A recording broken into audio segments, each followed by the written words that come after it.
Reakcije na uvođenje spornog 4. modula zdravstvenog odgoja stižu sa svih strana. Crkvi i drugim vjerskim zajednicama, udruzi Grozd i roditeljima pridružio se i Hrvatski helsinški odbor. Odgovor ministra Jovanovića nije se dugo čekao. Ne treba nam zdravstveni odgoj. Gdje su bili Grozd, crkva, Čičak, obitelj dok su 13-godišnjaci trusili tekila?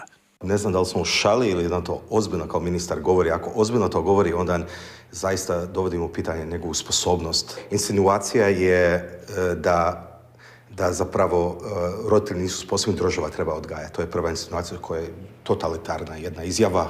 Ministar zna da smo mi za uvođenje zdravstvenog odgoja, samo bi roditelji trebali imati mogućnost izbora između 2 programa i tada više ne bi bilo razloga za sukob.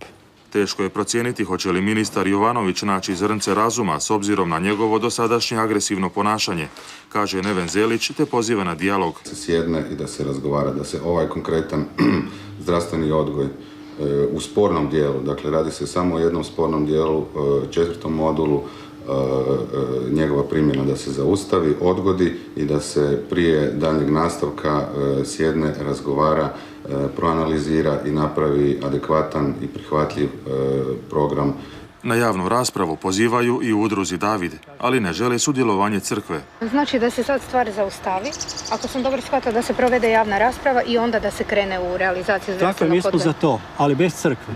Na sreću, u društvu koje želi biti demokratsko, svaki građanin ima pravo sudjelovati u raspravi o bilo kojoj temi, pa tako i članovi crkve, biskupi, roditelji i drugi. Misli li možda ministar drugačije? Zdravstveni odgoj je obavezan dio školskog kurikuluma i više nemam komentare na bilo što će na temu zdravstvenog odgoja izjaviti crkva, udruge, razni komentatori. Po 4. modulu zdravstvenog odgoja oglasila se i Hrvatska konferencija viših redovničkih poglavara i poglavarica koja okuplja oko 4000 članova.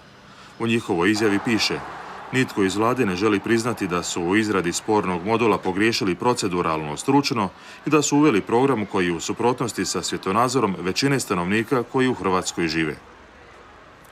U povodu božićnih i novogodišnjih blagdana Caritas